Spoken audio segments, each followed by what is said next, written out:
Hey everybody, let's do some real talk today about the downsides of selling on Amazon. Alright, so in today's video, we're kind of shifting gears. Usually we're talking about tips and things like that, but I do want to give sort of an honest overview of the downsides, some of the pitfalls, some of the not so pretty stuff about Amazon. Now I do want to give you sort of my take as far as how I can either rationalize it or move past it or overcome these different struggles. So I will be adding my own things onto this, but I wanted to do this more like down to earth overview as far as like why Amazon sometimes isn't all that great. Okay? All right, so let's dive into this. So firstly, and this is true of anyone who owns a business, any entrepreneur, anything like that, there's always that little voice in your head that's like, hey, you're gonna fail. Hey, this isn't gonna work. Hey, you're gonna lose all your money and then you're gonna get kicked out of your house and be homeless and everyone's gonna think you suck. All right, so that's very normal. Like that thought is sort of always going through any business owner's head. A part of that is, I mean, that's just life. Everyone's afraid of failure, but I think specifically with business, it feels so much more in your control. Now, what I like to do is I take that almost as a good thing. Recently in our Facebook group, which you're going to see down there, we've had people asking about like what makes someone successful at this business, and I said one of the most important things that differentiates, like if I'm talking to someone and I see this, say there's a good chance that they're going to fail. If they're always sort of blaming outside sources and they don't take full responsibility for both their successes and their failures. So with that little voice in your head, like, yeah, you might fail, but you also might make a ton of money and really change your life and change your family's life and change your kids' lives and all of that. So it's like, yeah, there is that chance, but it's up to you. It's your responsibility. There's always something that you could be doing more of. All right. So that's sort of the first big thing. Now, this next part, as far as things that we dislike about Amazon, is you're completely reliant on their platform. If Amazon shuts down tomorrow, all right, well, we no longer have an Amazon business. Or if they decide that for some reason retail arbitrage isn't going to be something that they support in the future, all right, well, we can no longer do retail arbitrage. So we are dependent on that platform, and that's a bad thing. Now, I do want to say, out of all of the full-time sellers that I know, and this is specific to full-time sellers, I don't know any full-time sellers who only make income from Amazon. It's just not a thing. As part of this business, you have to learn how to diversify. That could mean selling stuff on eBay as well, or maybe you've set up a Walmart account. We're actually going to be doing some videos specifically about Walmart. We want to start looking at that and showing you guys how to set that up. But so it could mean diversifying and selling on other platforms. It could mean diversifying your income in other ways. Maybe you have other businesses. Maybe you're buying rental properties. That's something that we're big proponents of. Like, make a lot of money with Amazon, awesome, and then use that money and invest it in something else. Get rental properties and have that. So always have backup plans and redundancies. I think something, and this sort of goes along with that first one where like you might fail. You can fail at any job. You're reliant on any job. Let's say you're a public school teacher. Well, what if your school shuts down? What if, I don't know, some crazy germ or something affects the whole planet, something crazy like that, and all of a sudden every school in the whole world is closed, or something that would never happen. All right, so every job is reliant on something. So yes, we are reliant on Amazon, but I think just like with any job or anyone in life, I think diversification of your income is really key to bringing safety and security, because you have to be able to pivot. You're going to go through changes. There's going to be things that completely change either what you do or how you do it. And you have to be ready for that, and you have to be able to adjust. And so by diversifying, it sort of gives you time to adjust. So for example, if Amazon completely shuts down our account tomorrow, well, we have other means of paying the bills while we figure out how to pivot within Amazon if that's possible. Okay, maybe we have to go into more private label or something, I don't know, or maybe we have to go into Walmart.com or more eBay, okay? But having diversified income gives us the margin where we're able to continue supporting ourselves while we transition, while we pivot, and I think that that's very important. This next one, unfortunately, there's not really an upside to this. This is all downside. So if Amazon's watching this, okay, this is our biggest complaint. There's a lot of rules that constantly change, and you're not really consistent on enforcing things and promoting things and all of that. This is a very common frustration among, any reseller. We'll see eBay sellers complain about it, Amazon sellers complain about it, Mercari sellers complain about it. Everybody complains about inconsistent rules or rules changing or things that aren't clear. There's so many times that we've seen two contradictory statements made within Amazon's own terms. I mean, even like their insurance requirements. There's one page that says all professional business accounts are required to have insurance. For the complete set of information, please see this page. And then you go to that page, and that page makes no mention of professional selling accounts, but it does say if you are selling over $10,000. So it's like, well, which is true? The page that said, here's some info, but go here for all of the info, or the page that supposedly has all of the info but doesn't mention the first part. So there are a lot of inconsistencies, a lot of things that should be policed more, a lot of things that should be policed less, like, false IP claims and false like inauthentic claims by customers. By now customers have caught on. If they say that their new mouse is a fake mouse, that's how they can get free return shipping. And customers have learned this. If I say that that I don't want this anymore, or that it's not the right mouse, or this, that, the other, I have to pay for return shipping. But if I say that this is a fake mouse, I no longer have to pay for return shipping. And so there's little things like that are constantly hitting us, that we're constantly having to adjust to.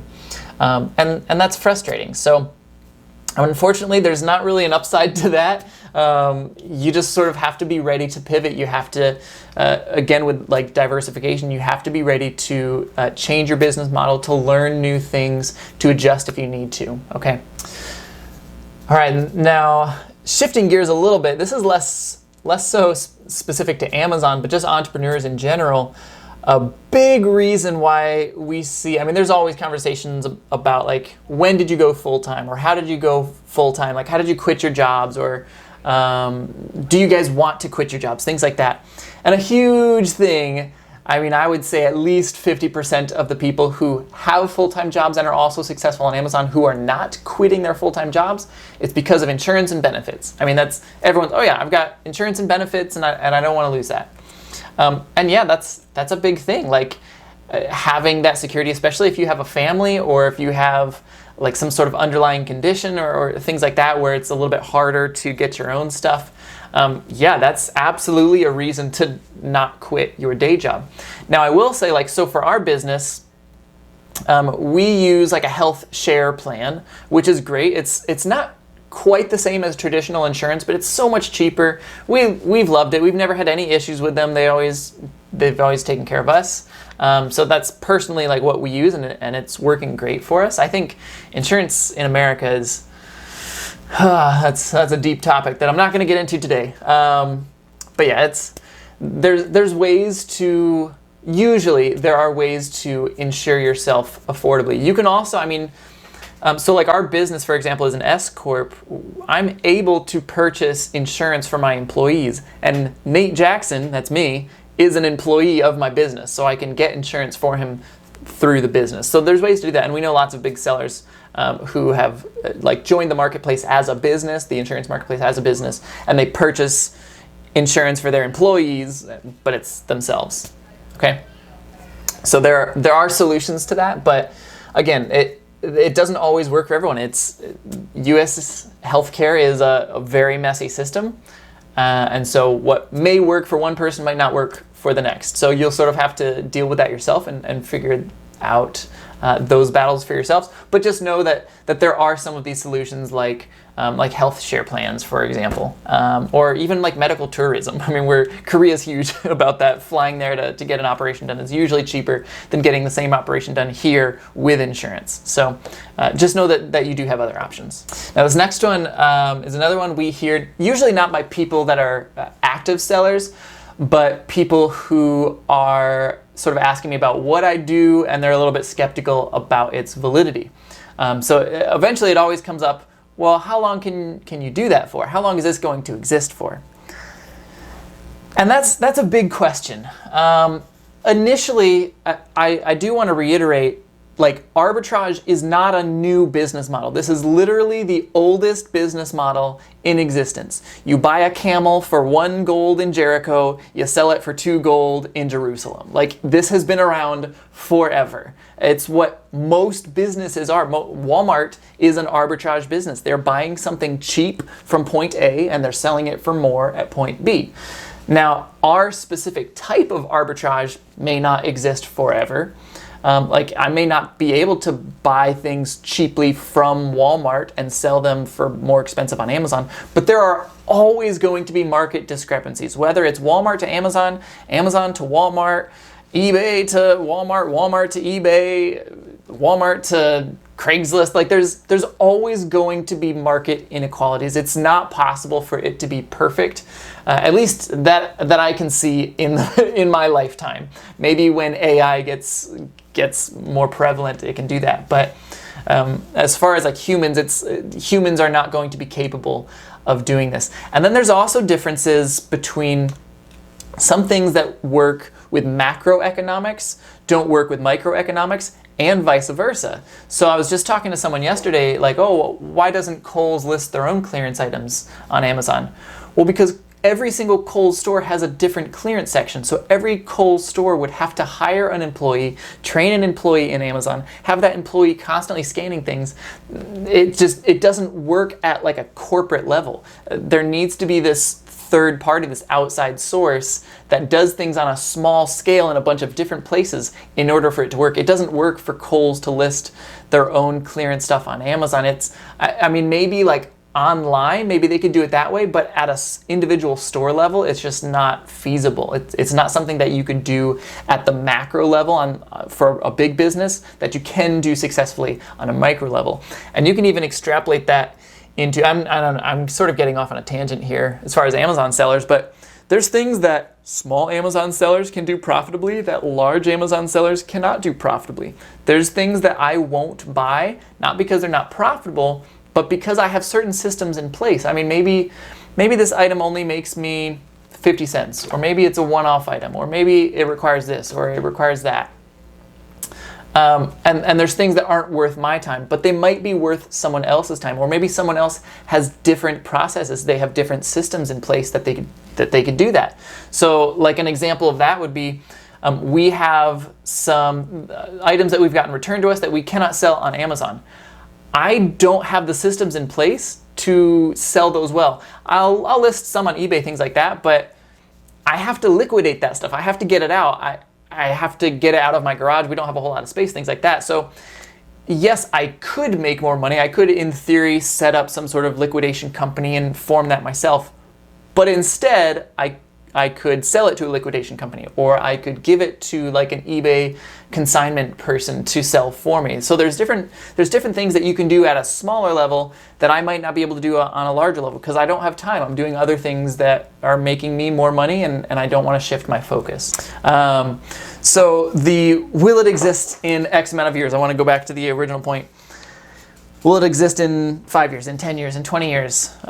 Realistically, 20 years from now? No, I don't think this is going to exist at all. I don't really think YouTube is going to exist. I don't really think Facebook is going to exist. Like, so much of life is going to be different 20 years from now.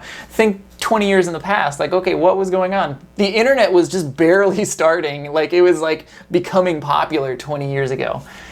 So look at where we are now.